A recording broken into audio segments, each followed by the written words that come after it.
चलिए एक कहानी से शुरू करते हैं।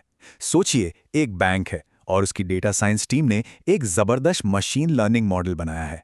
काम क्या है? फ्रॉड वाले ट्रांजैक्शंस को पकड़ना। और लैब में मतलब अपने कंप्यूटर पर यह मॉडल एकदम परफेक्ट काम कर रहा है। लेकिन जैसे ही इसे असल दुनिया में लॉन्च किया जाता है, सब कुछ, मेरा मतलब है सब कुछ, गड़बड़ा जाता है। तो आखिर हुआ क्या? एक मॉडल जो लैब में इतना शानदार परफॉर्म कर रहा था, वो असल दुनिया की कसौटी पर पूरी तरह से फेल कैसे हो गया? कहानी की शुरुआत, जैसा कि अक्सर होता है, बहुत अच्छी होती है। डेटा साइंस टीम ने वाकई में एक कमाल का फ्रॉड डिटेक्शन मॉडल तैयार किया है। और नतीजे बहुत ही शानदार। ये मॉडल 95% की सटीकता के साथ फ्रॉड पकड़ रहा था। ये जबरदस्त नंबर थे और पूरी टीम इसे लॉन्च करने के लिए बहुत ज्यादा उत्साहित थी। यही तो सबसे बड़ा सवाल है ना? अगर सब कुछ इतना अच्छा था तो असल में गड़बड़ कहाँ हुई? और ये सवाल हमें कहानी के अगले और ज्यादा दिलचस्प हिस्से में ले जाता है। लॉन्च के बाद टीम को एक के बाद एक मुश्किलों का सामना करना पड़ा और देखते ही देखते पूरी तरह से अफरा तफरी मच गई।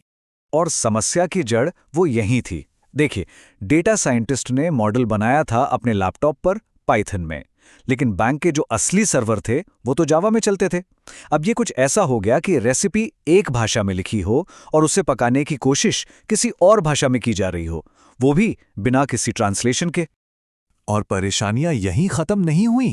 कोड को दोबारा लिखने की वजह से परफॉर्मेंस इतनी धीमी हो गई कि हर एक ट्रांजैक्शन को चेक करने में 3 सेकंड लग रहे थे, जो कि बिल्कुल भी नहीं चल सकता था। फिर नए नए तरह के फ्रॉड होने लगे, जिन्हें मॉडल पकड़ ही नहीं पा रहा था। किसी को यह तक याद नहीं था कि असली मॉडल बनाया कैसे गया था। और सबसे बुरी बात, इन सब दिक्कतों का पता तब चला जब कस्टमर्स ने शिकायत करना शुरू कर दिया।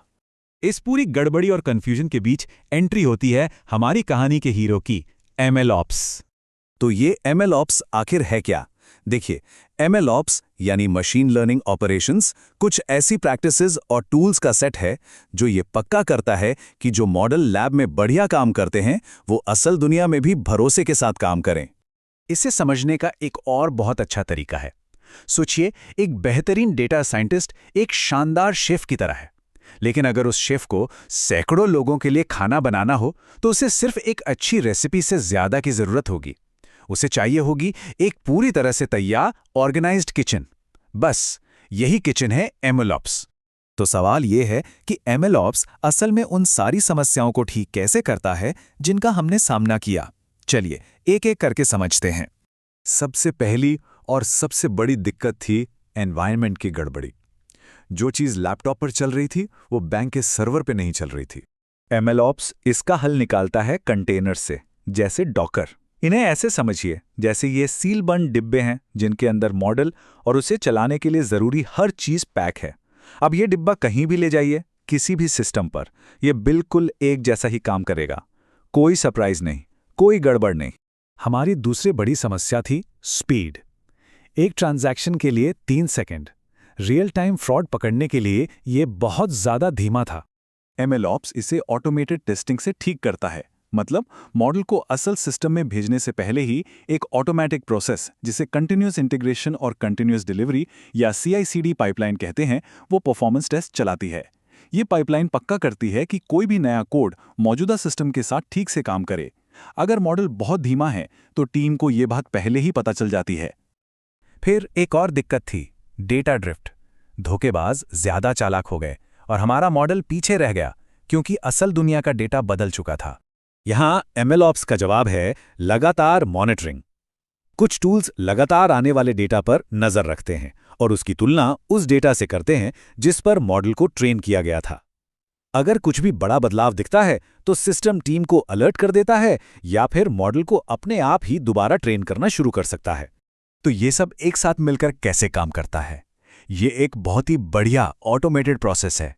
सबसे पहले मॉडल एक स्टैंडर्ड एनवायरनमेंट में बनता है ताकि ये हर जगह एक जैसा काम करे। फिर ऑटोमेटिकली उसकी सटीकता, स्पीड और बग्स के लिए टेस्टिंग होती है। टेस्ट पास होने के बाद वो बिना किसी रुकावट के प्रोडक्शन में चला जाता है। वहां उसकी परफॉर्मेंस को 24 घंटे मॉनिटर किया जाता है और आखिर में जरूरत पड़ने पर नए डेटा के साथ उसे ऑटोमेटिकली रीट्रेन भी कर दिया जाता है। तो इस सब का मतलब क्या है और ये स्किल्स सीखने की जरूरत किसे है?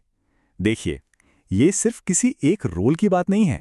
डेटा साइंटिस्ट को ये समझना होगा कि उनके मॉडल असल में चलेंगे कैसे। डेवऑप्स इंजीनियर्स को अपने ऑटोमेशन स्किल्स को एमएल सिस्टम्स की खास ज़रूरतों के हिसाब से बदलना होगा।